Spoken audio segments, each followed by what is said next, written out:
All right, so I've been asked, what's one thing that would surprise you about Flounder?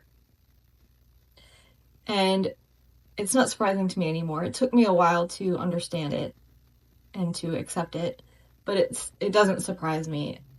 It would surprise you guys though, because she seems so wonderful and social on the internet, but she's not.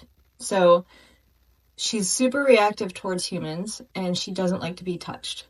And that does surprise a lot of people because she looks like she's super social. Uh, and it's not necessarily anything that happened to her that was bad. It could have been. When she was little, she had the prolapsed rectum, and whenever she went to the vet, she had a bad experience every time from the time she was a kitten.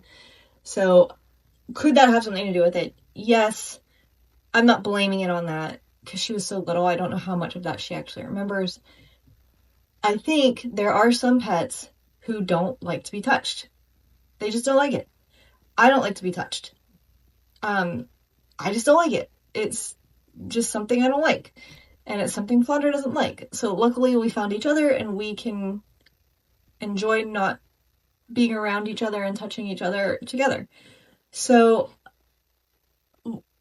the reason it took me so long to understand this and to accept it is because when she's little, she's cute. Like super cute. And kittens are supposed to be like snuggly, right? And she wasn't. And I thought that was weird, but I didn't really think about it too much. Like, I didn't put a lot of thought into it. And then I started taking her outside on adventures, and she was great. She was so great on adventures with me. But then that's when I started noticing when we were on an adventure and, like, if we're walking and someone passed us, she got weird. And I didn't understand what was happening. I was like, why are you so weird right now? And it took me a long time, like much longer than it probably should have, because I didn't understand reactivity. It took me a long time to understand that this was reactivity. Like, I have a reactive kitten. So, like, on adventures, we were fine as long as there weren't people around. If there were other people around is when she got reactive. So I started tailoring our adventures so that I would be away from people. And I'm like that too. Like, I want to be away from people too. So, like, it worked out for both of us. However, that also was catering to her fear, which is bad, and catering to my fear, which is also not good.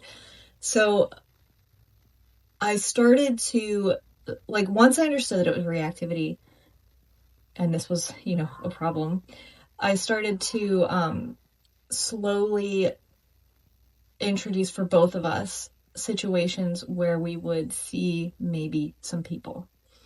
And, like, I would go to the beach when it wasn't very busy, but you're gonna see a person at the beach, right? So, like, we would go to the beach and see a person from a distance and then, like, work through it. And she began to get more and more confident. And she's still, like, we're still working on it, and it's still a big work in progress. Like, she's not going to any book signings anytime soon. Um, so, and I'm also, another part of this is I'm working on myself, which I think is a big part of treating her reactivity. Because when I see a person, I have the same response that she does. And is that why she's reactive? It could be.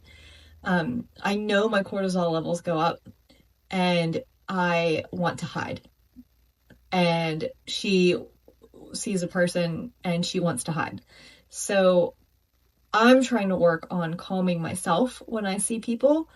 And because I have the history of I was the mermaid here, and so, like, I'm locally famous and people see me and they know who I am and they approach me and they want to talk to me about sharks and how scary sharks are, and then I have to go into all of that with them, that sharks aren't scary, sharks are friends, sharks are really cool, and I gotta do all that and try to be nice about it, and I just can't do it all the time. So, like, yeah, as soon as I see a person, I have the same reaction as Flounder, and I do believe that has something to do with why she's reactive. So I've been working on it with myself. Started I started out going to the beach by myself without Flounder and just being around where there are people and trying to calm myself down, trying to like limit my response to that or control my response as much as possible. And even just thinking about it right now, like I'm breathing heavier because so obviously that's not working. But I'm working on myself and I feel like I am getting better. And because of that, I think Flounder is also getting better. She has shown a lot of improvement. And it's to the point now where I can, like when we're paddleboarding, we can pass a boat and I'm not worried about her jumping off the paddleboard.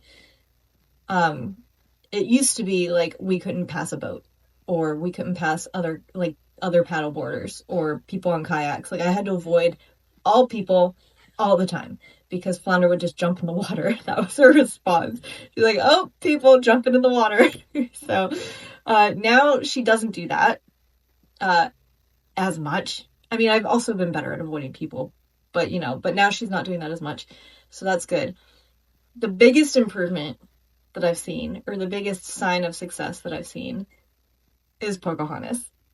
Um, so when Pocahontas came over to the house for Flounder's birthday, Flounder didn't have the normal response of hissing at her and trying to hide from her. She came out and was doing ballet school with her and playing the piano for her, which isn't something Flounder does. So that was a lot of progress for Flounder, like a lot of progress. And I understand that that's because it's Pocahontas. And that's not the reaction I can expect from normal people who aren't Pocahontas. But even just that she kind of like understood that and was okay with Pocahontas, that is a big progress.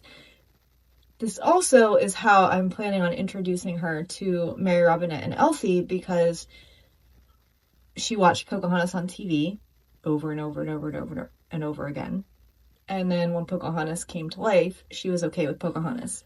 So I've been showing her Mary Robinette and Elsie on TV, and I'm hoping that when they come to life, she'll be okay with them because she saw them on TV so much. But we'll see. I don't know if they're as cool as Pocahontas, but we'll find out.